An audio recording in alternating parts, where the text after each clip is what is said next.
Pesawat itu pula terus mendaki sehingga ketinggian yang ditetapkan pada 34,000 kaki. Pusat operasi cuba menghubungi kru kapal tetapi tiada respon diterima.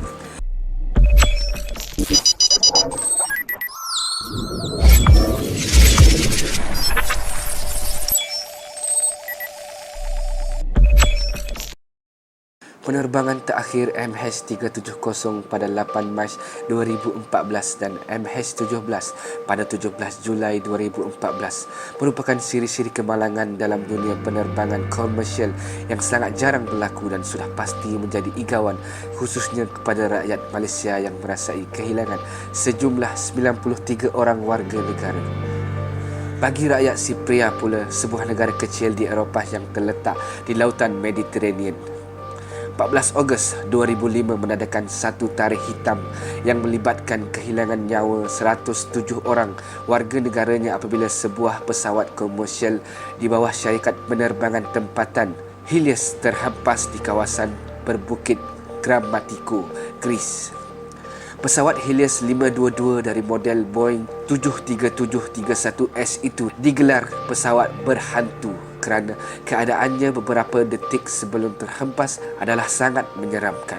Pesawat Helios 522 terbang dari Larsana, Sipria ke Prague, Republik Czech dan transit di Athens, Greece. Sehari sebelum pesawat itu terhempas, ia telah melakukan penerbangan dari Heathrow ke Larsana. Semasa penerbangan itu, kru pesawat telah terdengar bunyi bising seperti sesuatu dihentak-hentak di pintu belakang kanan pesawat. Oleh itu, setibanya di lapangan terbang antarabangsa Larsana, mereka meminta jurutera untuk memeriksa pintu tersebut. Jurutera telah membuat keputusan untuk menjalani pemeriksaan tekanan dan menukar sistem tekanan pada mod manual. Hasil pemeriksaan mendapati bahawa tiada masalah di bahagian pintu tersebut dan pesawat dibenarkan untuk berlepas.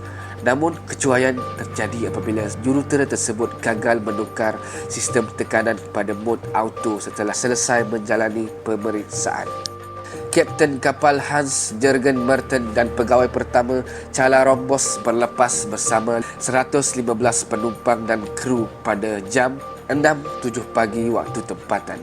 Kru pesawat memberitahu menara kawalan Nikosia bahawa kapal akan terus mendaki sehingga 2,000 kaki setelah 3 minit di udara sehingga 34,000 kaki sebagai ketinggian penerbangan mereka sehingga ke Athens. Permintaan itu juga turut diterima oleh menara kawalan. Komunikasi ini dianggap komunikasi terakhir antara kru pesawat dan menara kawalan. Setelah 6 minit dalam penerbangan, isyarat kecemasan altitud berbunyi apabila pesawat berada di altitud 12,040 kaki. Kru di dalam kokpit menganggap bahawa terdapat kesilapan pada sistem amaran take-off configuration kerana bunyinya yang sama. Di kabin penumpang pula topeng oksigen terkeluar secara automatik memandangkan tekanan kabin yang rendah. Topeng oksigen terkeluar secara automatik ketika pesawat berada di altitud 18,000 kaki. Satu isyarat amaran suhu tinggi berbunyi menyebabkan kru kapal terpinga-pinga dan mula menghubungi pusat operasi Helios. Kapten kapal yang menyangka bahawa sistem pendingin hawa tertutup secara automatik bertanya jurutera di radio mengenai lokasi circuit breaker untuk sistem itu. Jurutera menjawab circuit breaker berada di belakang tempat duduk kapten. Jurutera juga bertanya sama ada panel sistem tekanan berada dalam mod auto. Namun dijawab kembali dengan soalan mengenai lokasi circuit breaker terbabit. Tekanan yang rendah menyebabkan kru kapal mengalami hipoksida iaitu kekurangan oksigen dalam badan menyebabkan mereka menjadi bercelaru dan akhirnya tidak sedarkan diri. Pesawat itu pula terus mendaki sehingga ketinggian yang ditetapkan pada 34,000 kaki. Pusat operasi cuba menghubungi kru kapal tetapi tiada respon diterima. Pesawat mula memasuki ruang udara Athens pada jam 6.37 pagi tetapi tiada respon diterima apabila cuba dihubungi oleh menara kawalan Athens. Sistem autopilot membolehkan pesawat berada di altitud yang sama dan menyebabkan laluan yang ditetapkan ke lapangan terbang antarabangsa Athens. Ketika ini, pesawat sepatutnya turun ke altitud yang lebih rendah sebagai persiapan untuk mendarat tetapi ia tetap berada di altitud yang sama.